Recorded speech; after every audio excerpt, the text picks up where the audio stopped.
Yep. All right, I'll call to order this meeting of the Sherman Planning Commission. Can we get a roll call, please? Mayor Hardman, Here. Mr. Lucas, Here. Mr. Martin.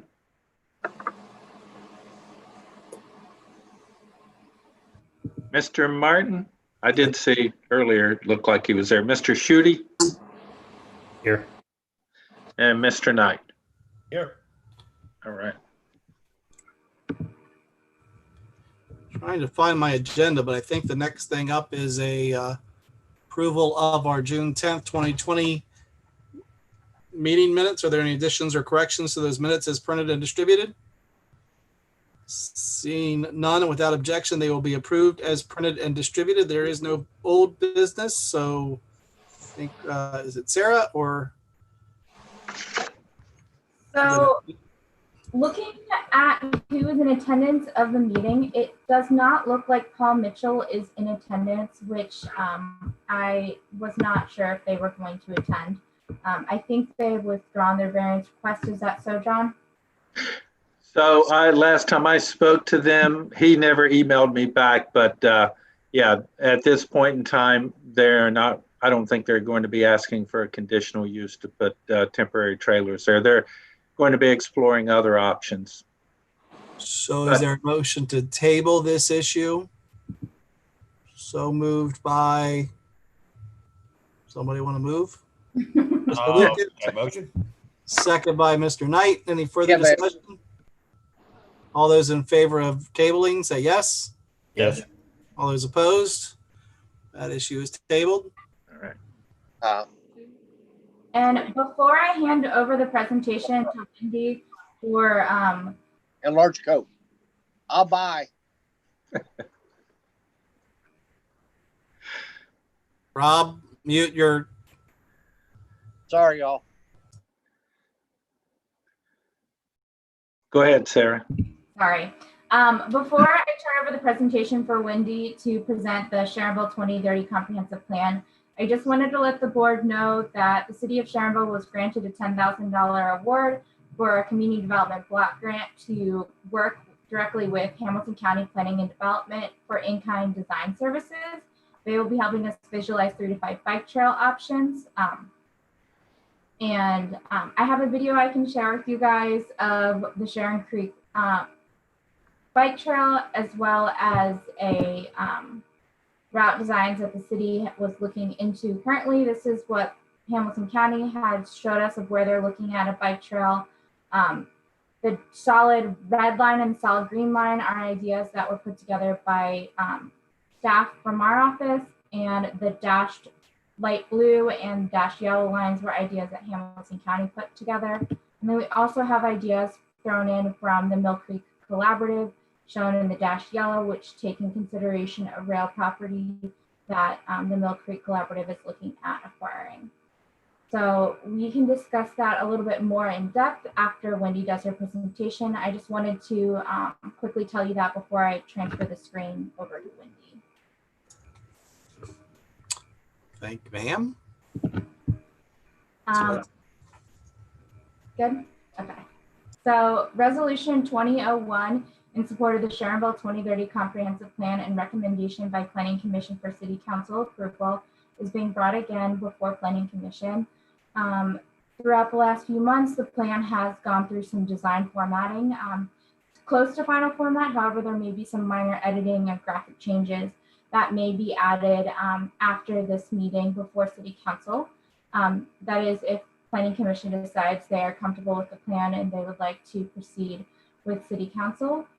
But if not, we can work that out. But Wendy Mueller is here, and so is Jose from Miguel Smith and Miguel Smith and Puncheon, and they can help you answer questions about the plan.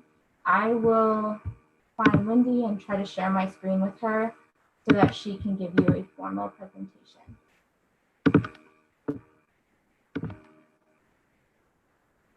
Wendy should have access now. And she's on mute. Yep, there we go. Okay, let me share the right screen here.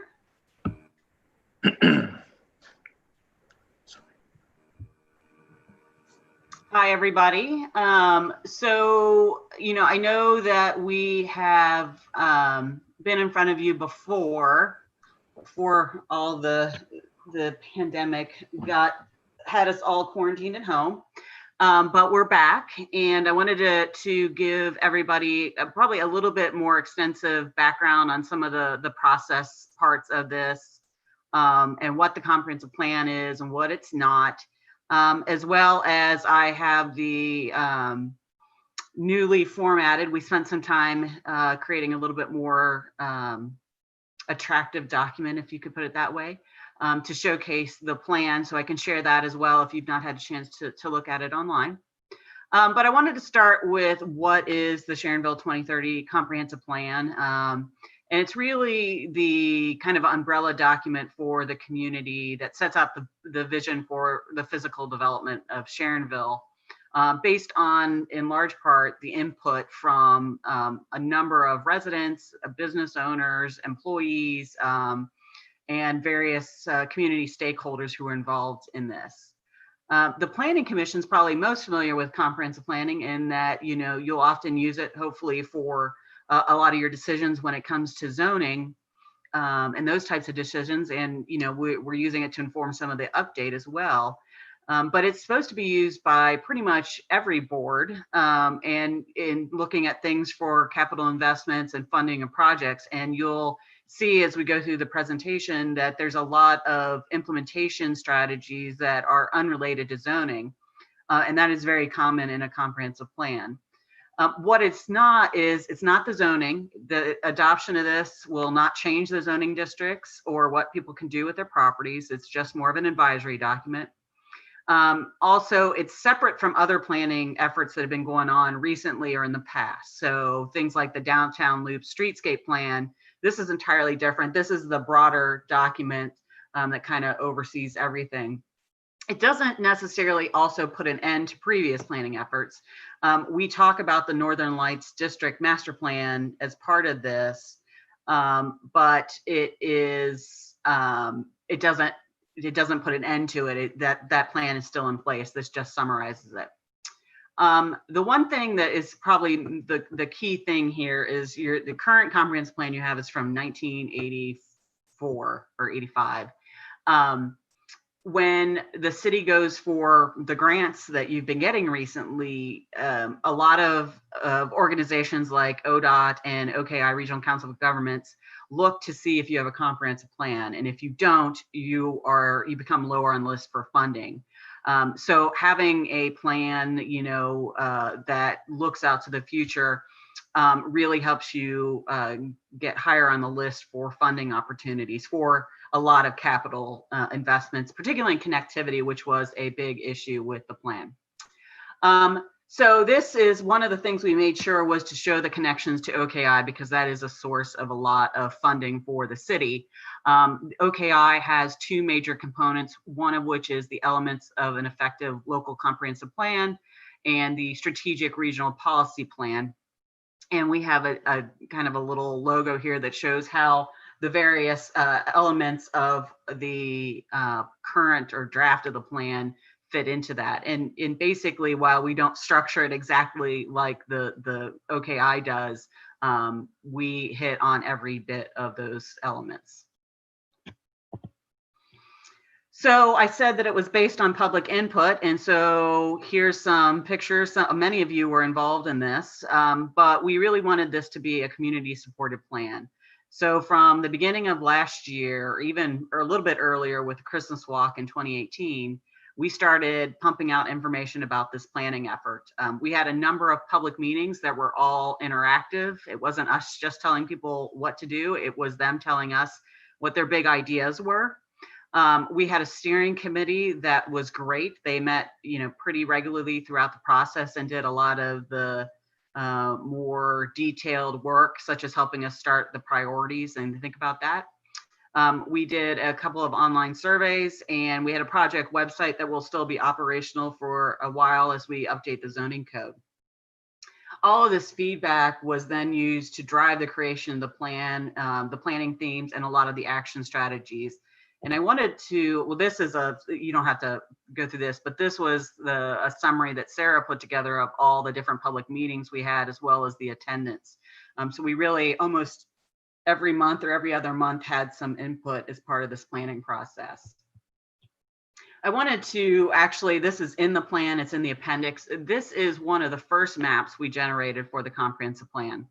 It came out of the first public meetings in January of last year, and it summarized a lot of the ideas of the places that people value in the city and the places where they think there could be some change. This is a plan. This map actually shows a lot of what actually became recommendations in the plan.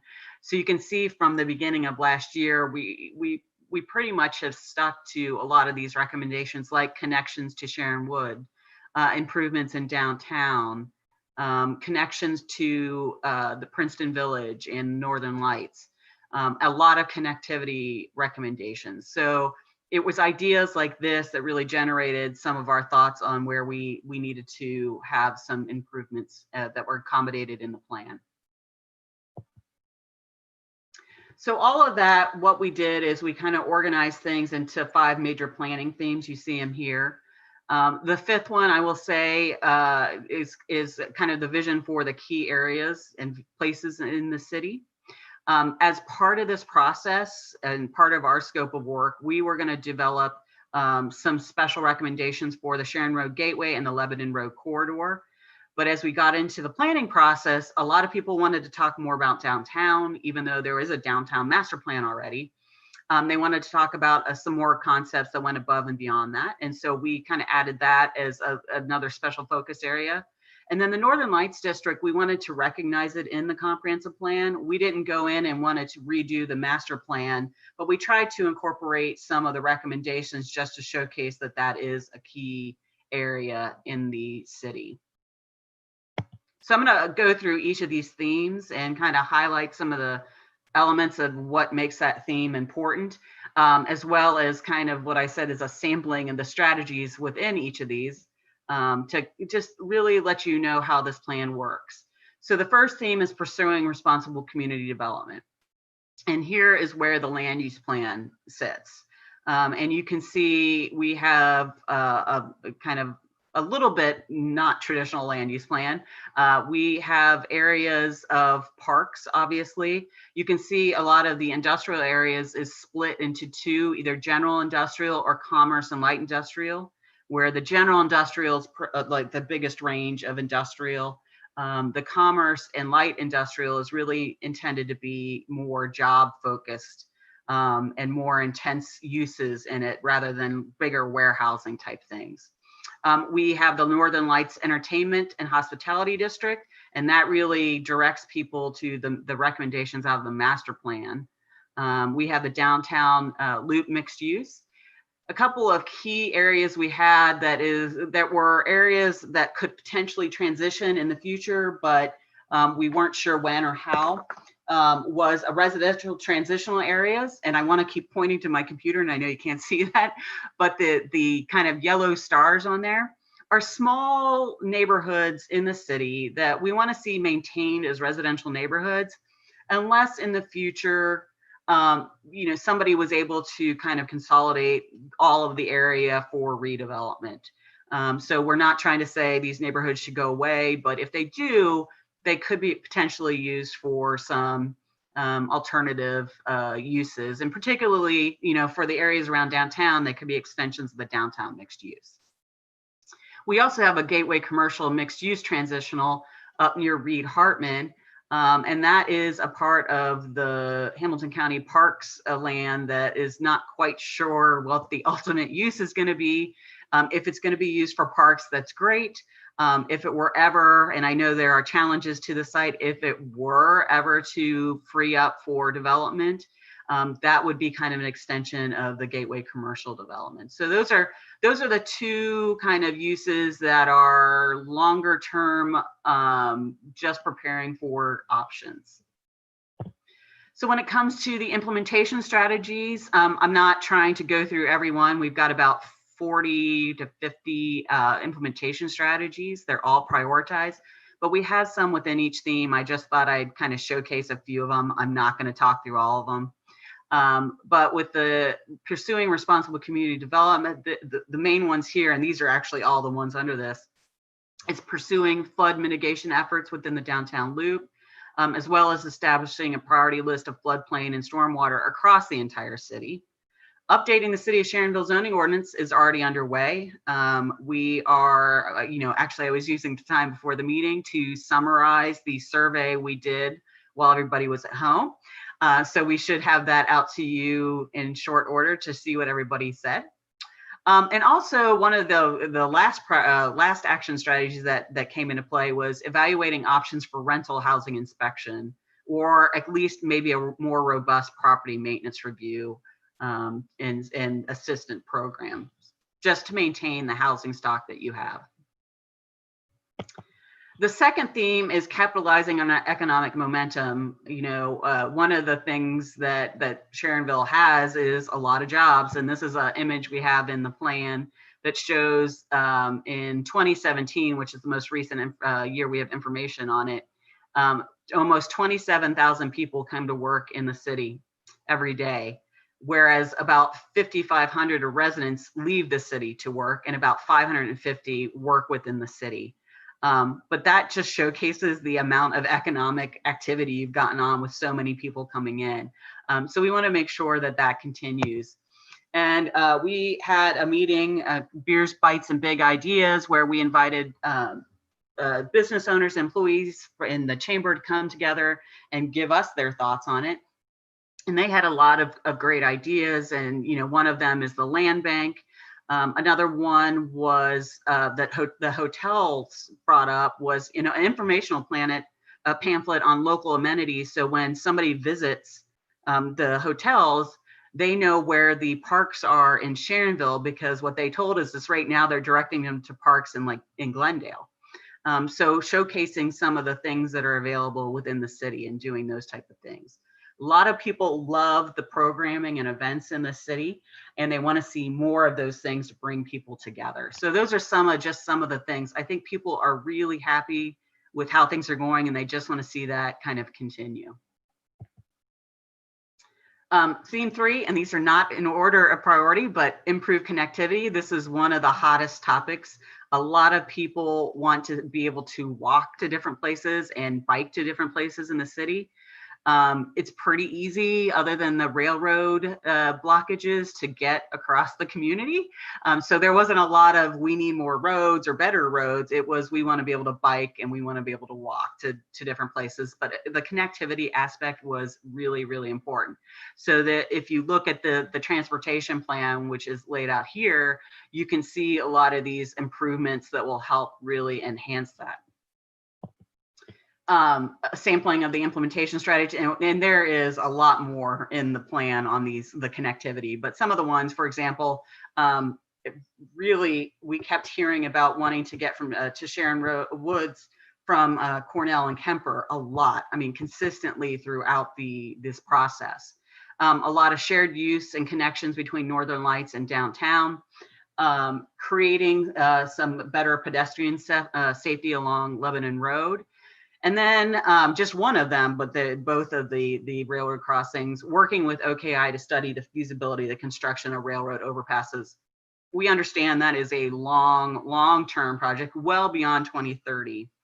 But it was such a hot topic, and it is in part of on OKI's planning horizon that we did incorporate it in here. And then, like I said, I think there's about 15 connectivity strategies total. Enhancing community amenities. Lots of people love the parks. They love the quality of life. They love the schools. We're obviously not doing planning for the schools, and we talk about that, what this plan does versus what other organizations are doing. But one of the elements we really hit on here are the programming and the availability of parks, both county and city parks. Another thing was, some implementation strategies is trying to create a gathering space or a focal point in the downtown loop. people want to see a continuation of the beautification efforts, all the wayfinding. They want to see more of that, and really help identify areas of Sharonville. And then another one is, as you do all of these different connectivity improvements and public improvements, to think about whether or not there's ways to involve or incorporate more public art as part of that beautification effort. And Sarah, I apologize. I meant to make these bigger, and I can certainly go to the plan to get them. But I'm going to go back here. These are all in the plan. As we mentioned, we have 4 kind of focus areas, 2 of which you already have master plans for in the downtown and such. But these are individual maps for each of the kind of focal areas that we looked at, with downtown, the Lebanon Road corridor, Sharon Road Gateway, and the Northern Lights District, where we highlight some of the key concepts. In the downtown one, some of the big things were looking at long-term opportunities for, like, if the US Postal Service reduces their activity there or moves it to another part of the city of Sharonville, there's a large area of land there that maybe long-term could be redeveloped for some mixed use or some higher density housing.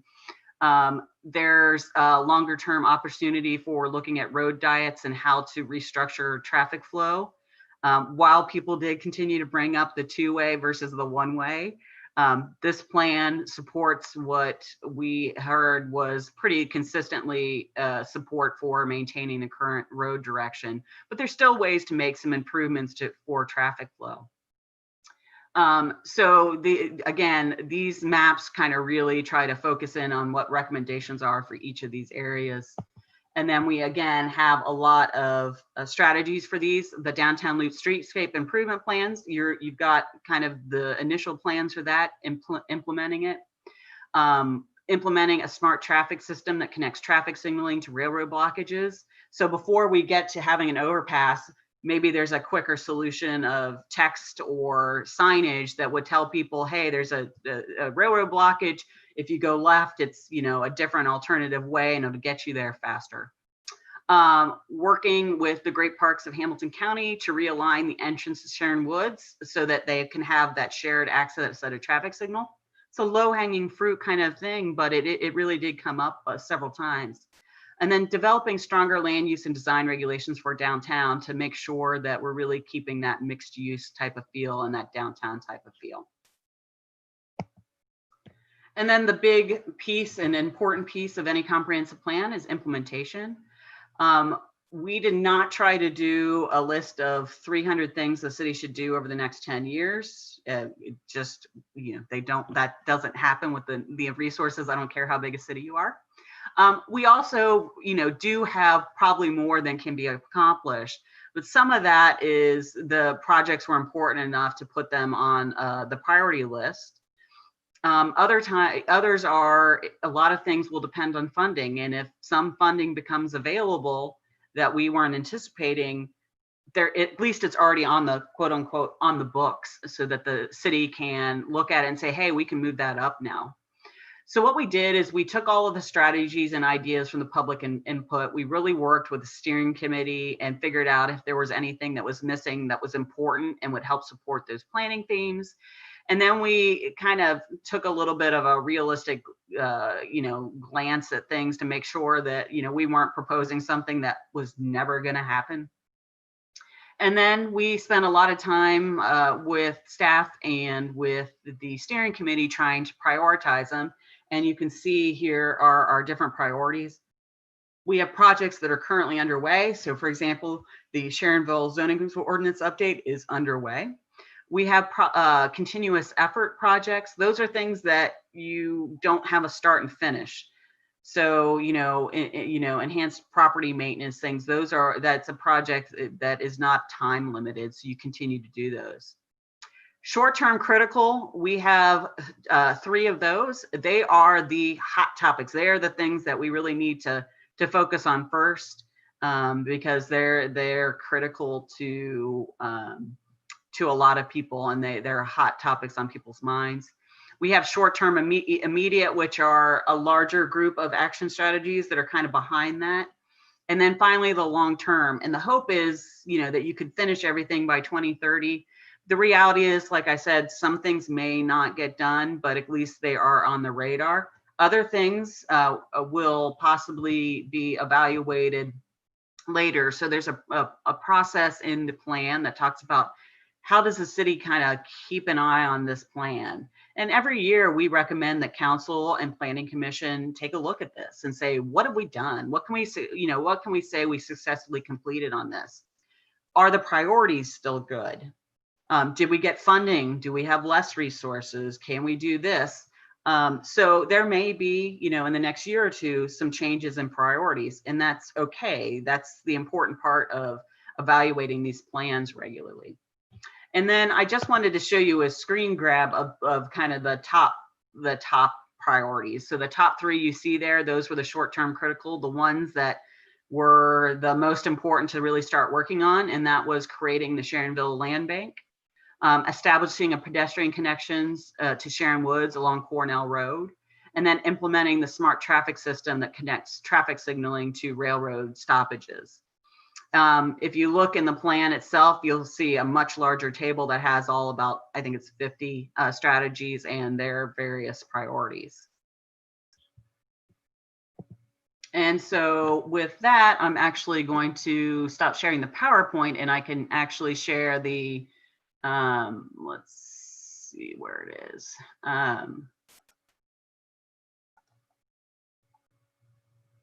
We have the plan, and I can, wanted to kind of show you that what we did in the last, 2 or 3 months here is we went through and really tried to revamp the appearance of the plan.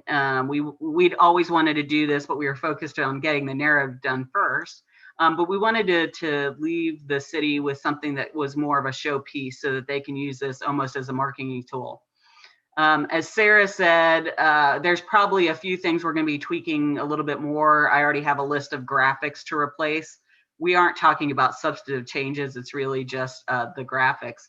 But you can see here that we really try to incorporate kind of a clean design with a lot more pictures of the city. All the maps are full size, 11 by 17, so they'll be easy to read. And so this is the kind of format that we ended up with, and hopefully it's all online. You can go at sharonville2030.com to see it. But with that, I'm here as well as Jose from McGill Smith to answer any questions any of you might have on this.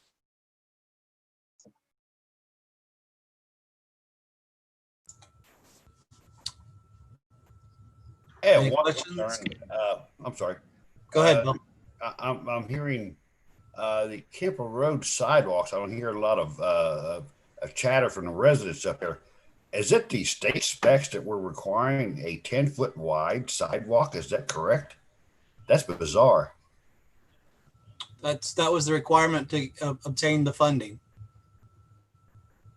That is just, I can't. It just kind of blows me away. That's another lane of highway just about. Nothing can be negotiated or anything on that. Or That's the requirement for us to get the funding for a shared use path. That's the standard. That's a standard dimensions for any shared use path in the region, if not the state. wonder if the grants were worth it, if we got to do this much, killing that much green space. It's I'm kind of back by the whole deal right there, the width of that sidewalk. The flip side of that, Bill, is that's what the community wants. We've learned through the comprehensive plan process that the community wants bike paths and multi-use paths for connectivity, and the other factor about Kemper is it's a safety issue. I travel that road every day because I live off of that road, and there's numerous residents walking in the street. There's a person who routinely pushes a baby stroller up and down that street. But that is the standard 10-foot ODOT requirement. Yeah, and I'm hearing what you're saying. The residents want that, and I want that too. But do the residents, are they aware of the impact at 10 foot wide? I mean, you mentioned a sidewalk or a walk path. I envision a 4 foot or 6 foot, and I'm sure everybody else did too. They're aware now.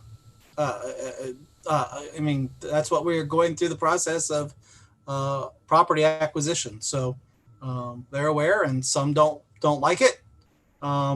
They should have been aware of it because it's something that's been in plans for 2 years now, if not longer.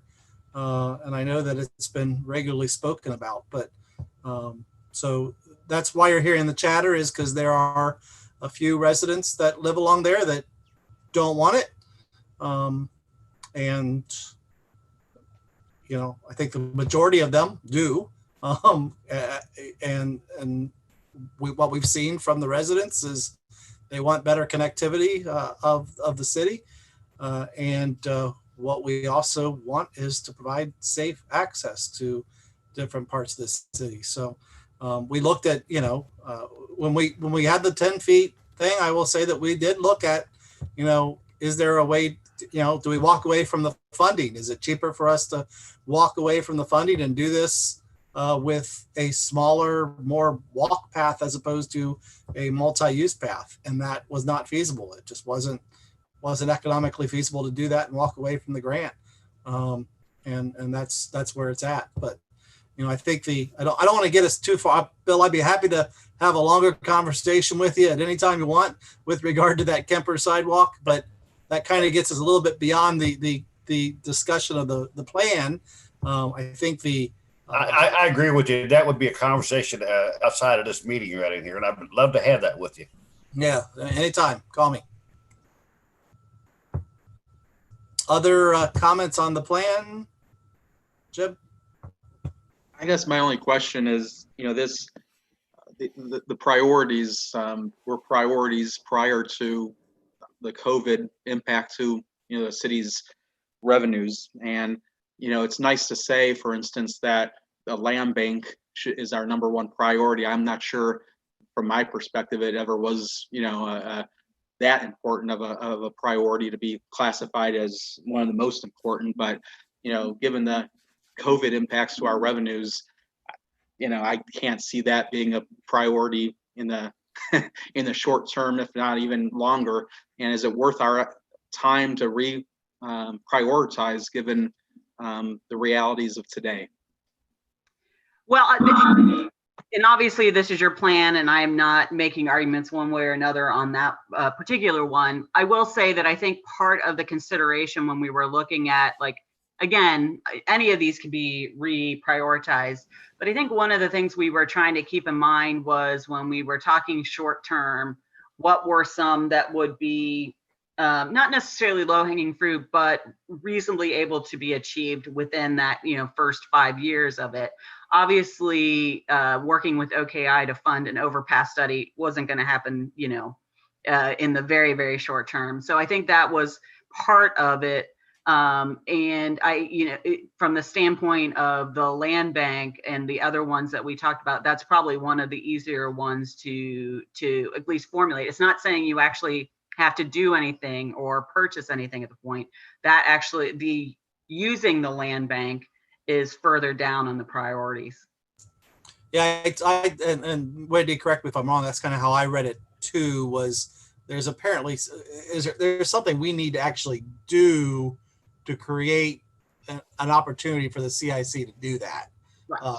That really doesn't have to do with expending money to buy property, but it's things that we need to do to get to the point where they could, if and when the resources become available to start doing things along those lines. And I mean, I'm a little, I'm not a big fan of the city buying a bunch of property and holding it forever. Because at least when I look to our neighbor to the south, and it hasn't been real productive for Evendale to some degree in some spots, but I can see a benefit to, if we're saying these are our priorities, this is what we want to have happen here. It certainly helps to have some better control from a city standpoint in making some of those things happen. I prefer that, we be involved in purchasing property when we have a good end user ready there and capable to kind of help us out. But I think it certainly makes sense for us to at least get the infrastructure in place to to look at that as an economic development tool. So I don't necessarily disagree with that priority of for what it's asking to do. Although I think the question about the resources and the ability to actually buy the land are a bigger, longer term question. Yeah, and so I kind of zoomed in on this a little bit. On the right side of the page, there is the top three red ones are the kind of shortest term. And like we said, the creation of the land bank is the short-term critical one. The actual utilizing the land bank for purchase of strategic properties strategy is what we've put into the continuous effort. Because that's one that's not, we do this now and our goal is to acquire 5 properties, in 5 years. It's kind of, as the mayor pointed out, is if we've got the funding and a strategic parcel becomes available, maybe it's in our best interest to get control of that to help facilitate other visions and stuff like that. So it's only the creations that's a priority. That makes sense.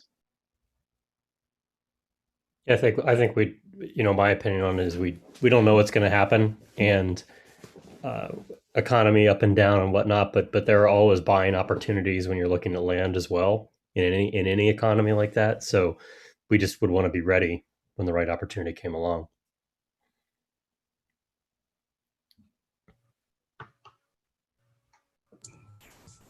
Other comments, questions? I just had a question, I guess, on, I think the plan is good. I think we've walked through it several times here now. And I think it's got short-term, long-term, easy, difficult, big, small, which is, I think, the mix we need. I don't know that I don't need an answer to this question, but I think it's something that we probably just want to think about a bit, is once this is approved, since, the job of Planning Commission is to, for anything that we look at, consider how it fits into the comprehensive plan. We want to, maybe meet offline or have a workshop of our own, perhaps, to say, okay, if we get a request for a factory or a something, do we need how can we quickly find the part of the plan that would apply to, so we're not saying, well, let me open how many pages this is, but let me figure out what we're supposed to do when it comes to factories, for instance, right? Yeah, I think what you'll see is those staff summaries that we get when people ask us to do things are going to start referencing our comprehensive plan as they come forward with recommendations of what are happening, so that they'll be able to reference us to where we should be looking, and they'll be also using that in order to shape their recommendations to us as a commission as far as what to do. I'm certainly hoping, we know that our old comprehensive plan is old, so it really has not been useful at all. And so it's not something that comes up or is really discussed. So the fact that this is new, that it really does address the issues that we have. I think we have a document that is living and breathing, and that I intend to, and hopefully all of you as Planning Commission members and ultimately City Council will be turning to say, all right, these were the things we said are our priorities. So as a result, what are we going to do to implement them? And what are we going to do to say when something kind of goes against that plan? No, that we need to also be able to say no, which we have a hard time doing sometimes. Yeah, no, I totally agree. So, it sounds like Sarah's going to be all over it, in those summaries. That'll be great to see. Thank you. Any other questions, comments? Wendy, Jose, thank you both. I think you did a great job. I think the product is fantastic, because I think it's, having looked through it previously, and I think it's a great showcase for what Sharonville is and will be. So thanks for all your hard work. And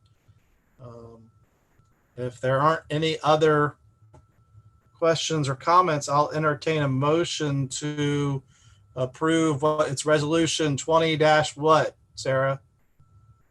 1 that recommends the approval of the comprehensive plan to Sharonville City Council. So I will so move. Is there a second? Second by Mr. Schutte. Any further discussion? All right, unmute yourselves and we'll do a roll call. Motion to approve, Mayor Hardman, Yes. Mr. Lucas, Yes. Mr. Schutte, Yes. Mr. Knight. Yes.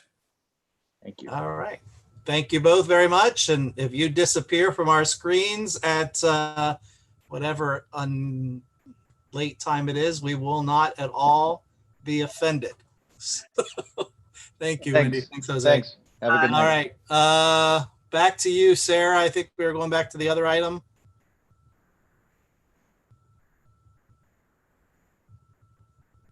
I think that was it.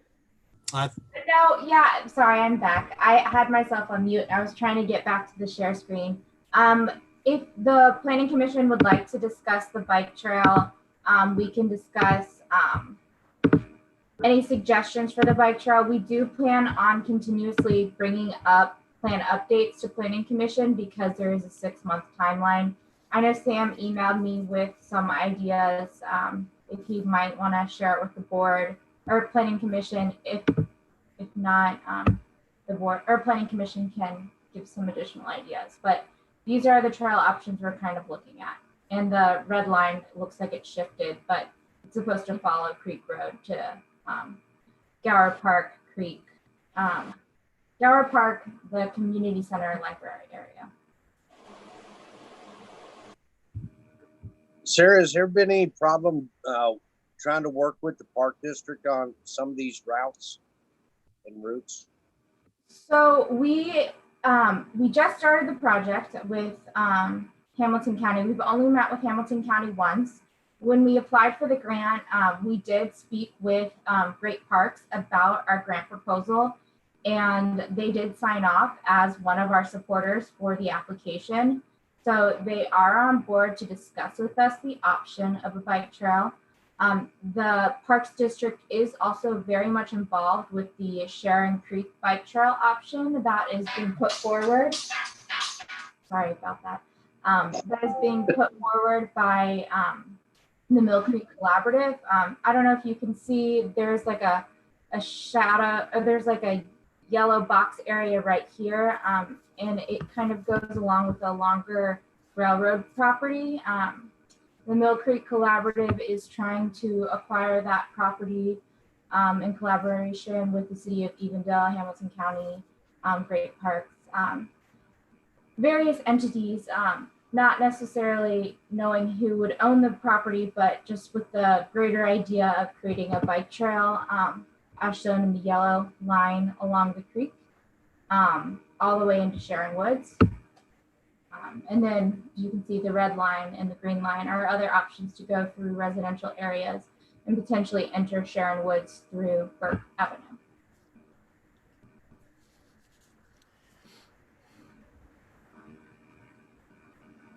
So That Good. answers my question. Thanks. I know the park district can be somewhat tough to deal with. So that's all. Thank you.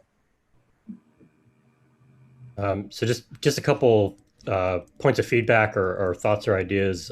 Sarah, like I said, I had been kind of looking at a lot of maps around this for a while, but so I really like that, the idea of essentially, if when you look at that dashed line up there, one of the nice things about it is really that's a section of Sharon Creek. When you look at basically south of the access road to the visitor center that runs past all the soccer fields, there's no access to that creek. No one sees that portion of it, right? So it's kind of nice, I feel like, that the idea of building it, because it's kind of not that we have to use and access every square inch of this creek, but on all other parts of it, we have either the lake itself, we have the gorge trail, we have the waterfalls and bridges along the visitor center there, and then you have this section here. So it makes sense to me that it's this sort of unused area to try to do that. Obviously, that's park owned and stuff, right? And I think that this Burke Street connector, that's always the way. As kids growing up in this area, we always rode our bikes down Burke Avenue. We called it Burke Street. and then went in the back way, basically sort of like where that light brown area there is. I guess I'm curious, when we talk about using those roads, so would that be something where we're painting a yellow line on the side, and when it's, because when you talk about a bike trail that's actually like mixed, well, it's not really mixed use at that point. It's just sort of like the shoulder of a road. Is that what we'd kind of be talking about, to try to use roads as those trails as opposed to a dedicated path? So that's what Hamilton County is helping us out with, because we have ideas of what we kind of want to do, but various options have different price tags and also different safety levels. We already mentioned the 10-foot bike trail. It might be difficult to find 10 feet or find funding for a bike trail if it's not 10 feet. So it might not be possible to do bike trails in some areas, and we might be forced to do just a bike lane or sharrows. If you can see the dash lines, the yellow dash and the blue dash line, that was something that Hamilton County was looking at, to maybe just do an on-street bike lane option. After talking with me and John, we really wanted to avoid adding in a bike lane to the streetscape plan that would actually change the sidewalk width in the area, because it would contradict what we just approved at the last city council meeting. So that would be something you'd probably see a suggestion for a Sharrow. But I believe the goal is to try to have some sort of buffer. But what that buffer would look like is what we're going to try to work out with you guys and Planning Commission over the next 6 months. Gotcha. And then just the other two thoughts I would have, and of other potential routes that are maybe short little ones, but maybe in other areas, is I was thinking about the sort of inaccessible areas that I run into, and also the shortcuts that people always take. So one, for instance, up where I am, if you come out of some of the areas, which I believe are Sharonville on Macaulay and stuff there to the right. I think that is Sharonville there, if I'm not mistaken. I know those folks go to Stewart. But there's really no way to get, so for instance, there's like no way to get from my neighborhood right now down to Fields Erdel to the east to get to like Stewart Elementary and such. And I know there's talk about like sidewalks on Fields Erdel or something like that, perhaps east of there. But so I'm trying to, so actually, so you're talking about the south side of Fields Erdel after Reed Hartman? Is that the area you're kind of talking about? I mean, I could show you on a map real quick if you want me to share my screen. Yeah, I can share screens with you. And Okay. Yeah, because if you're talking about getting to Stewart Elementary, from where you're at, when you cross over Reed Hartman, the north side of the north side, which is where your houses are, is Sharonville. The south side is not. It's Sycamore Township, I believe. Once So you what I get was- past the Brookwood, but Yeah. and then it kind of, we go back into some Sharonville at some point. But where you talk, so what you're seeing there is south of Fields Erdel. There's a pocket of Sycamore Township that exists in there. Yeah. So what I'm talking about is kind of basically right here. Okay. That is Sharonville. Yeah. Okay. Yeah. So, here's my house. And I mean, this is for selfish interest, right? But right now we can cross here pretty easily and it's safe. Okay. And then you get into all this area, which I believe all of this is Sharonville, I think. Most of it. Yeah. But there's no way, like, this is very hilly and blind hills and people go really fast. And there's these apartments and stuff here. So there's no way to get down to like where Macaulay's pub is, right? If you could get down there, like just this one little stretch of like, I mean, it's got to be like a 1/12 of a mile. It's really short. But if you could get there, then you could ride your bike easily through this neighborhood and you can go down and kind of get down to Stewart and stuff, right? Potentially. But this here is like super dangerous to even walk on. So that's one thought to think of. The other thought I was thinking of that I know living in my old neighborhood, a ton of people cut through, is, like where the dam is basically, off of, what is that, creek there? Mm-hmm. So a ton of people cut through that all the time because there's little like pathways back into the neighborhood. Mhm. So that is, let's see, here's a retention reservoir. And I was just thinking, if we had a trail that went up creek there, I think that's city owned, the dam and such. Now it's always like blocked off and like, illegal to go there and stuff, right? But it's already a sidewalk. So, I mean, if it connected into these neighborhoods here, like this is already all there, potentially, I don't know, maybe there's a way you could get, I don't know, some sort of property for a path to cut into that neighborhood, or even if it was gravel, frankly, like we have that goes from Sharon Woods into Tennyson and stuff. It would just connect everybody up in this area, because otherwise they have to kind of go all the way down and further down and stuff. And again, this is everybody in this neighborhood here, they all go this way already. They just sneak to do it, right? Hey, Bill, I think he just cut right across your house. And there again, like I said, you got to go up and take a look at that. If you want to ride his bike down that 90-foot hillside right there, go for it. Well, I figure, I don't think you're familiar with that property at all right there. There's a severe, like I said, it's a 90-foot drop off, believe me. Yeah. Well, you talked about land bank. I was thinking, we can use that for Bill's house or something. I don't know. Hey, the price is right. Bring it on. I don't know. Maybe and believe it or not, one time, Maycar, the paper street, Maycar was due to go extend all the way to Creek Road. Yeah, The like city here. could come up with funding to build that bridge across the dam right there. You could do that. Yeah. Maybe there's even a way, like, obviously that's a floodplain, but maybe there's a way across there. I don't know. It just seemed like I was thinking of like little short connectors as opposed to like, 2-mile paths, right? So. Hey, Sam, as far as this, the dam goes real quick, the reason why they don't allow any vehicles and they try to reduce the pedestrian is because the Army Corps of Engineers did a survey down there one year to where that hillside was starting to cave in because deteriorating because of people driving their cars down there. At one time, there used to be ball fields down there whenever I was a kid. And so I guess with the hillside, with that being a retention dam, that's one of the reasons why they don't allow vehicles down there, and plus all the graffiti on the wall in years past too. So I don't know if that answers a question regarding the dam or not. So, well, we definitely wouldn't want people driving down there, obviously, but I don't know. It's a thought. All right. I think we're getting a little bit beyond the study area, but they're good thoughts. And I mean, I think we're always looking for ways to connect different portions of the city. So it's good to hear there are some needs places. Jim, you have something? Yeah, this wasn't my idea. I had a call from a resident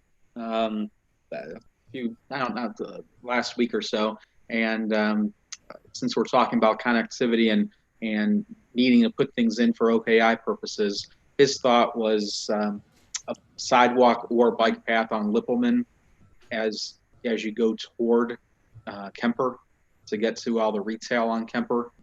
From all the people who live off of Lippelman, and it's not a bad idea.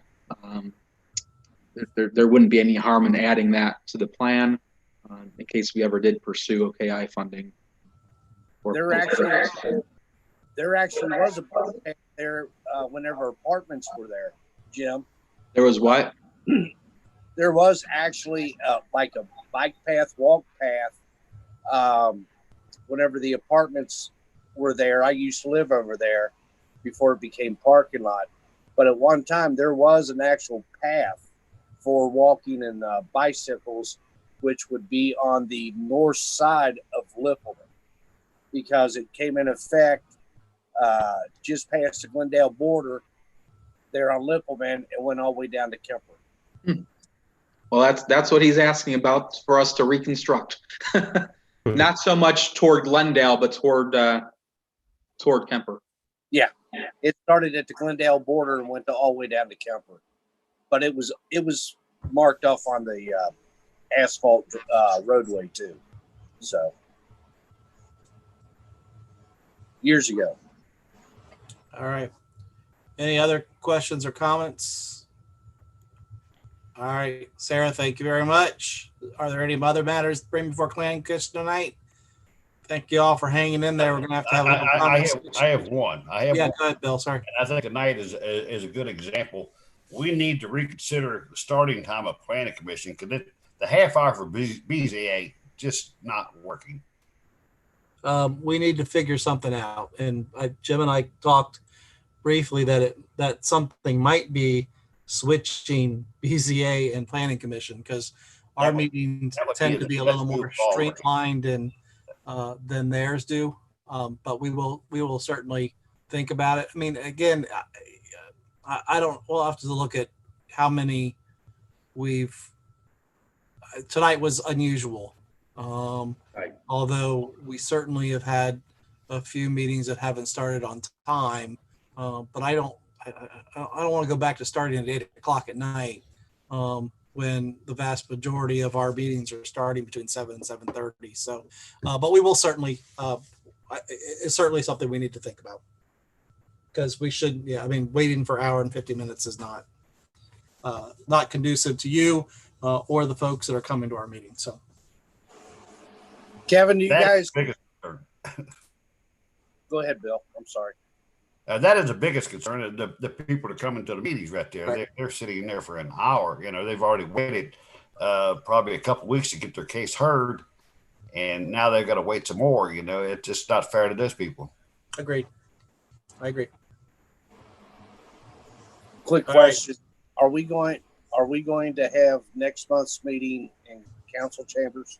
That is probable, but we will let you know within the next 2 weeks. Okay. Sounds Council will be meeting there right. this month. So I think our plan would be to get back into Our routine. but it really just depends on what other orders the governor wants to start handing down. So with that, is there a motion to adjourn? So moved by Mr. Lucas, second by Mr. Schutte. Any other discussion? All those in favor say yes. Yes. Yes. All those opposed, we are adjourned. Thank you all. Have a great evening. Thanks, Have a you good too. night.